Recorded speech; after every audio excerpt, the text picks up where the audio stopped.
ఈరోజు TV news channel శనివారం ఉదయం 10:26 విజయవాడలోని ఈరోజు పత్రికా ప్రధాన కార్యాలయంలో అట్టహాసంగా ప్రారంభమైంది. ఈరోజు టీవీ న్యూస్ ఛానల్ను రాష్ట్ర బ్రాహ్మణ కార్పొరేషన్ మాజీ చైర్మన్, తెలుగుదేశం పార్టీ రాష్ట్ర ఉపాధ్యక్షులు వేమూరి ఆనంద్ సూర్య, ప్రకాష్ ఆర్ట్స్ ప్రతినిధి బొల్లిన సతీష్లు ప్రారంభించారు. ఈ సందర్భంగా వారు మాట్లాడుతూ ఈరోజు పత్రికను స్థాపించి 2 వసంతాలు పూర్తి చేసుకుని 3వ వసంతంలోకి అడుగుపెట్టిన సందర్భంగా నూతనంగా ఈరోజు టీవీ న్యూస్ ఛానల్ను ప్రారంభించడం శుభ పరిణామమన్నారు. ప్రజలకు, ప్రభుత్వానికి అనుసంధానంగా పనిచేయాలని పిలుపునిచ్చారు. నిష్పక్షపాతంగా వార్తలు రాయాలని సూచించారు. ప్రభుత్వమైనా, ప్రతిపక్షమైనా ఎవరు తప్పు చేసినా నిర్భయంగా వార్తలు రాయాలని అన్నారు. ప్రజల సమస్యలే ఎజెండాగా ముందుకెళ్లాలని పిలుపునిచ్చారు. ఈ సందర్భంగా ఈరోజు పత్రిక, ఈరోజు టీవీ యాజమాన్యానికి, సిబ్బందికి, విలేకరులకు పేరు పేరున ధన్యవాదాలు తెలిపారు. ఈ కార్యక్రమంలో ఈరోజు పత్రిక, Eeroju TV chairman and founder Jammalamadaka Venkata Subrahmanyam, CEO KVP Ravikumar, marketing manager Morla Janakirao, state bureau incharge Medarametla Anjaiah, sub editor Vajrala Ravishankar, accountant Madhavi, Mylavaram reporter David తదితరులు పాల్గొన్నారు.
సందర్భంగా ఆ యొక్క యాజమాన్యానికి, ఈ యొక్క ప్రజలకి అనుసంధానంగా ఈరోజు టీవీ పనిచేయాలని, రాబోయే రోజుల్లో అగ్రభాగాన ఈరోజు టీవీ ముందుకు వెళ్ళాలని మనస్ఫూర్తిగా కోరుకుంటూ యాజమాన్యానికి, సిబ్బందికి అందరికీ శుభాకాంక్షలు తెలియజేస్తున్నాను.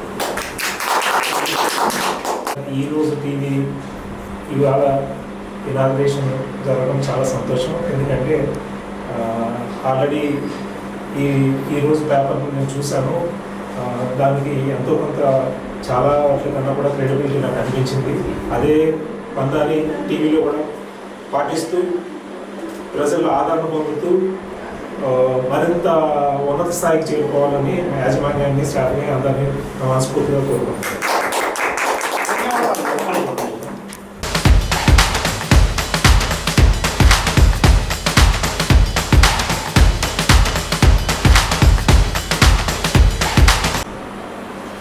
ఈరోజు టీవీ ప్రేక్షకులకు నమస్కారం. నా పేరు అంజయ్య.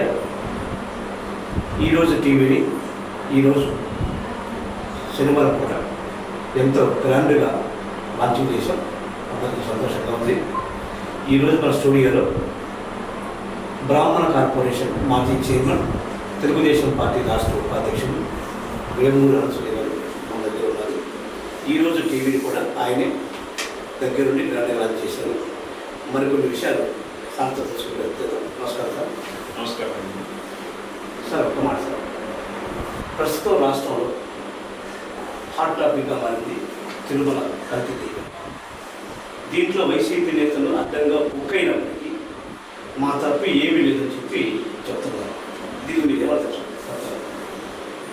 వైసీపీ నేతలకు పార్టీ అధ్యక్షుడు జగన్మోహన్ రెడ్డి గారికి ఈ యొక్క కల్తీ నెయ్యిలో భాగస్థులైనటువంటి భూమన కరుణాకర్ రెడ్డి గారు, వైవి సుబ్బారెడ్డి గారు, వీళ్ళందరికీ కూడా జరిగింది జరగనట్టు జరగంది జరిగినట్టుగా మాట్లాడటమే దైనందిన చర్య వాళ్ళు పవిత్రమైనటువంటి లడ్డూ ప్రసాదం అంటే భగవంతుడు శ్రీ వెంకటేశ్వర స్వామి వారి తల్లిగారు వకుళామాత గారు ఆ వెంకటేశ్వర స్వామి వారికి ఇష్టమైనటువంటి లడ్డూ ప్రసాదాన్ని నేతితో స్వచ్ఛమైన ఆవనేతితో చేసి ఇవ్వటం, ఆయన ఆరగించిన తర్వాత అది ప్రసాదంగా రావటం మనం అంతా చూస్తాము.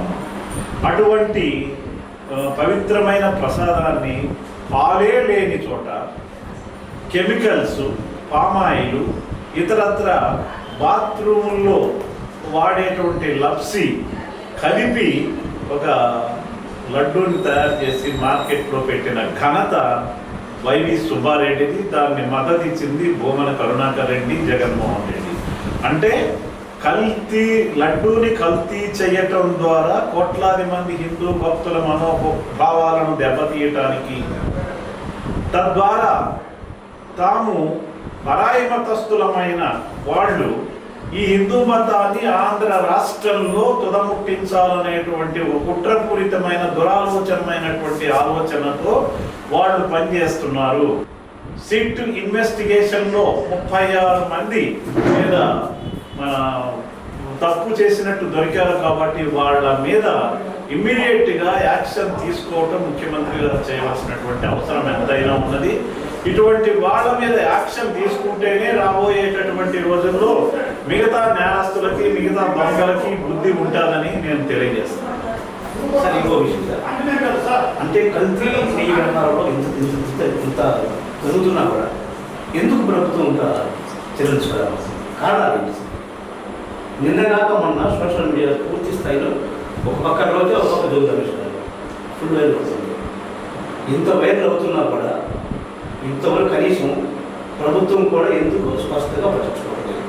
ఒక నిమిషం మనం చూస్తున్నాం ఈ మధ్య కాలంలో వైఎస్ఆర్సీపీ పార్టీకి సంబంధించినటువంటి వాళ్ళ నాయకులు అంతర్గతంగా ఇంటర్నల్గా వాళ్ళు మాట్లాడుకునేటటువంటి మాటలు ఏవైతే ఉన్నాయో, ఆమె రోజా గారు కానివ్వండి, జోగి రమేష్ గారు కానివ్వండి, వీళ్ళు మనం తప్పు చేస్తున్నాము అని లోపల పశ్చాత్తాపడుతూ మాకు గత్యంతరం లేదు, మా నాయకుడు చెప్పినట్టు చేయాలని, జగన్మోహన్ రెడ్డి చెప్పినట్టుగా చేస్తున్నాం అనేటటువంటి భావన మనకి తెలియజెప్పే విధంగా వాళ్ళు మాట్లాడుకున్నటువంటి వీడియోలు వైరల్ అవుతున్న విషయం మనందరికీ తెలుసు.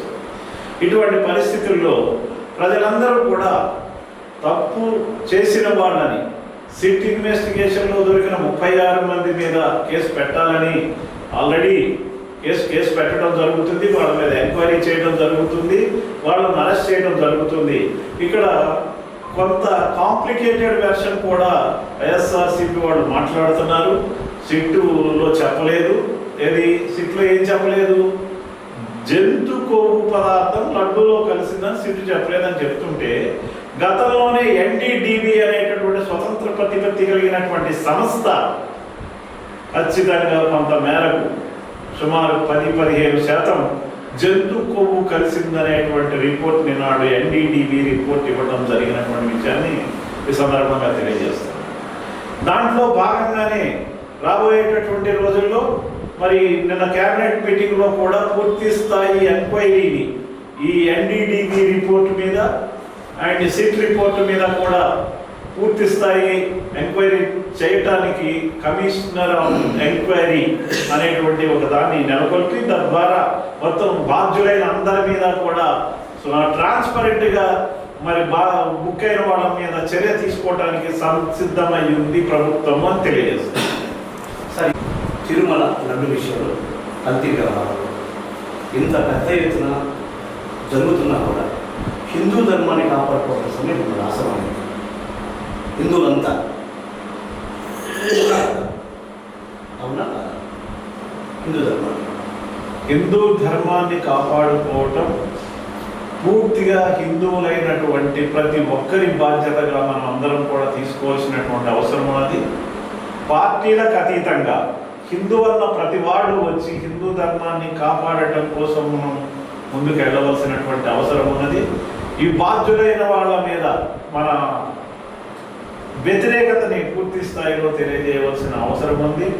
ఏ ఒక్క ప్రభుత్వమో, ఏ ఒక్క విశ్వ హిందూ పరిషత్తు, ఏ ఒక్క ఆర్ఎస్ఎస్, ఏ ఒక్క కూటమో హిందువుల గురించి పాటు పడితే సరిపోదు. ప్రతి హిందూ నాది, నా ధర్మాన్ని నేను కాపాడుకోవాలి, నా మతాన్ని నేను కాపాడుకోవాలి. హిందూ ధర్మం అనేటువంటిది, హిందూ మతం అనేటువంటిది ఒక భావజాలం. ఈ భావజాలం సమాజంలో ఉన్నటువంటి ప్రతి ఒక్కరి యొక్క సంక్షేమం కోసం పాటుపడేదే. శత్రువుని కూడా శాంతింపజేసి మంచితనంగా మార్చాలనేటువంటి శక్తి కలిగినటువంటిది హిందూ ధర్మం, హిందూ బాధ్యత. ఆ రకంగా హిందువులందరూ కలిసి హిందూ ధర్మాన్ని కాపాడుకోవాలని నేను కోరుతున్నాను. రాష్ట్రంలో ఎన్డీఏ ప్రభుత్వం అధికారంలో వచ్చిన తర్వాత ప్రజల్లో సంతృప్తి ఉంది, కొద్ది గొప్ప అసంతృప్తి కూడా అరుణించి చెప్పలేదు. కానీ కూటమి ప్రభుత్వ అధికారంలోకి వచ్చిన తర్వాత కొన్ని జీవితాల్లో సంతోషపడ్డాయి. కానీ ఎక్కడో కొంచెం ల్యాండ్కి అని అనిపిస్తుంది. మీరు చెప్పింది 100% నేను మీతో ఏకీభవిస్తున్నాను. ఎందుకంటే ఒక ఇంటి పెద్ద కుటుంబంలో ఉన్నటువంటి అందరి సంక్షేమం కోసం, అందరికి కావాల్సిన కోరికలు తీర్చడం కోసం సహజంగా ప్రయత్నం చేస్తాడు. ఇక్కడ ఇంటి పెద్దగా ఉన్నటువంటి తెలుగుదేశం పార్టీ, నారా చంద్రబాబు నాయుడు గారు, వారితో పాటు ఉన్నటువంటి పవన్ కళ్యాణ్ జనసేనని, అలాగే భారతీయ జనతా పార్టీని కలిపి ముందుకు తీసుకెళ్ళేసినటువంటి సమయంలో కొంత కమ్యూనికేషన్ గ్యాప్ ఏర్పడటం వల్ల కొంత అసహనం, అసంతృప్తి వాళ్ళ కార్యకర్తల్లో, వీళ్ళ కార్యకర్తల్లో, మా కార్యకర్తల్లో ఉన్నమాట వాస్తవమే. దాన్ని సరిదిద్దుకుంటూ చంద్రబాబు నాయుడు గారు అందరికీ న్యాయం చేసేలాగా ఇంటి పెద్ద పొడుగ్గా అందరికీ న్యాయం చేస్తున్నటువంటి విషయం. రాబోయే రోజుల్లో ఇంకెక్కడైనా కూడా కొంచెం అసంతృప్తి ఉన్నట్లయితే దాన్ని కూడా కోఆర్డినేట్ చేసుకుని పూర్తి స్థాయిలో అందరికీ న్యాయం చేయడం జరుగుతుంది. ఆయన ఈ 45 సంవత్సరాల రాజకీయ చరిత్రలో ఇండస్ట్రీ 40 years అని ఆయన అన్నారు, ఇప్పుడు 45 years రాజకీయ చరిత్రలో మరి ఈ రోజున ఆయన 4 సార్లు ముఖ్యమంత్రిగా చేసి ఇప్పుడు 5వసారి ముఖ్యమంత్రిగా మన ముందర ఉన్నారు. ఆయనకి ఏం కావాలి? ఈ ప్రజలంతా బాగుండాలి, ఈ ప్రజా సంక్షేమం బాగుండాలి, ప్రజలందరికీ బాగుండాలి అని మరి ఆయన ఎన్నికల హామీలో ఇచ్చినటువంటి 6 సూపర్ 6ని హిట్ చేసిన ఘనత నారా చంద్రబాబు నాయుడు గారిది. దీన్ని ఎక్కడన్నా అసంతృప్తి ఉన్నా కొంత అసంతృప్తిని కూడా ఛేదించి వాళ్ళందరికీ న్యాయం చేయడానికి ఆయన ప్రయత్నిస్తారని సందర్భం తెలియజేస్తుంది. అమరావతిలో అభివృద్ధి ఎలా ఉంది? అమరావతి అభివృద్ధి నిరంతర ప్రక్రియ. ఇవాళ 33,500 ఎకరాలు ఇచ్చిన రైతులకి ఒక పక్క న్యాయం చేస్తూ, అక్కడ గతంలో వైఎస్ పార్టీ జగన్మోహన్ రెడ్డి నాశనం చేసినటువంటి వాటిలందరినీ కోట్లాది రూపాయలని నాశనం చేసినటువంటి జగన్మోహన్ రెడ్డి అధికారంలోకి రాగానే ప్రజావేదికను కూల్చేయటం ద్వారా తన డిస్ట్రక్షన్ యాక్టివిటీని చూపించినటువంటి వ్యక్తి. మరి అతను ఉన్న పరిస్థితిలో ఆ పరిస్థితి నుంచి మళ్ళా రీకన్స్ట్రక్షన్ చేసుకుంటూ ఒక్కొక్కడు ముందుకేస్తూ పూర్తి స్థాయిలో అమరావతి నిర్మాణం జరుగుతోంది. దీన్ని చూసిన వాళ్ళు మరి నిన్న కాక మొన్న పెద్దలు ఆర్ఎస్ఎస్ సంచాలక్ మోహన్ భగత్ గారు వచ్చారు, ఆయన కూడా చూశారు. అలాగే కేంద్ర మంత్రులు చూస్తున్నారు. నిర్మలా సీతారామన్ గారు చూశారు. నిజమైన అభివృద్ధి ఎప్పుడు ఉందాయి అంటే చంద్రబాబు నాయుడు గారు ఒక్కడే చేయగలడు నిజమైన అభివృద్ధి అని నిర్మలా సీతారామన్ గారు కితాబిచ్చిన విషయాన్ని కూడా మనం చూస్తా ఉన్నాం.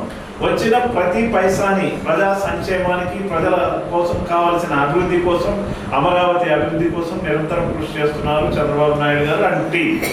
కాబట్టి నేను ఘంటాబద్ధంగా చెప్పగలుగుతున్నాను, అమరావతి బ్రహ్మాండంగా రోజు రోజుకి స్పీడ్ పెంచుకుంటా అభివృద్ధి చెందుతోంది. రాబోయేటటువంటి 5 ఏళ్ల లోపల పూర్తి స్థాయిలో అమరావతి మహానగరం ప్రపంచ దేశాల్లోనే అగ్రభాగాన్ని నిలబడుతుందని తెలియజేస్తుంది.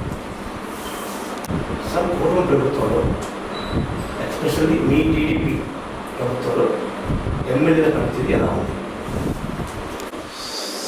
ఆల్రెడీ మా ముఖ్యమంత్రి గారు ఎమ్మెల్యేలకి ఎవ్రీ క్వార్టర్కి కొంత ప్రోగ్రెస్ రిపోర్ట్ తీసుకుంటున్నటువంటి విషయం మీ అందరికీ తెలుసు. ఆ ప్రోగ్రెస్ రిపోర్టు చూసి ఎవరైతే ప్రజలకు అందుబాటులో ఉండకుండా ఉంటున్నారో, ప్రజా సంక్షేమ కార్యక్రమాలు విస్మరిస్తున్నారో, ప్రభుత్వ విధానాలని ఇంప్లిమెంట్ చేయకుండా ఉన్నారో వాళ్ళకి ఆయన స్టైల్లో ఆయన వారికి వార్నింగ్ ఇవ్వడం జరిగింది. వారి మీద చర్యలు తీసుకోవడం జరుగుతుందని చెప్పడం జరిగింది. తద్వారా చాలామంది ఎమ్మెల్యేలు కానీ మంత్రులు కానీ వాళ్ళ బిహేవియర్ మార్చుకుని ప్రజా సంక్షేమ కార్యక్రమాల్లో హీరోధికంగా పాటుపడుతున్నారు.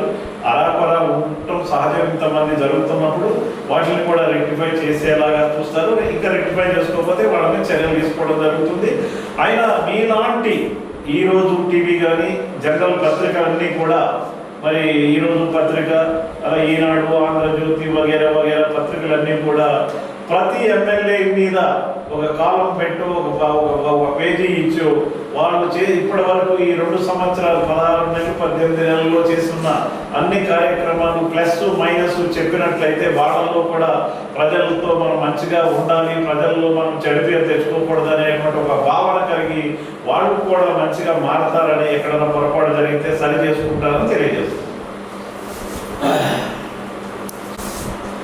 అంటే వార్తాపత్రికలు చాలా ఉన్నాయి, కానీ ఫస్ట్ మొట్టమొదటిసారిగా మా ఈరోజు పత్రిక ప్రజలతో మా ఎమ్మెల్యే ప్రోగ్రాం ఇప్పుడే స్టార్ట్ అయిపోతున్నాం. మీకు చెప్పినట్టుగానే సత్యంగా ఉపాసన బ్రాహ్మణ కార్పొరేషన్ మాజీ చైర్మన్ వేమూరి ఆనందశ్రీ గారు భవిష్యత్తులో మరెన్నో పదవులు అధిరోహించాలని మనస్ఫూర్తిగా ఈరోజు కోరుకుంటుంది. కానీ పదవి వచ్చే అవకాశాలు ఉన్నాయా లేవో ఆయన మాటలు తెలుసుకునే ప్రయత్నం చేద్దాం. ఎందుకంటే నన్ను అడిగితే నేనేం చెప్పవలసి వస్తుందండి. మా అధినేత ఆయన మనసులో ఉన్నది it is a prerogative of our chief minister. ఆయన ఎవరికి ఇవ్వాలనుకుంటారు, ఏమి ఇవ్వాలనుకుంటారు ఆయన నిర్ణయం చేయగలరు. కానీ మనం ఇప్పుడు ఏం చెప్పేది లేదు.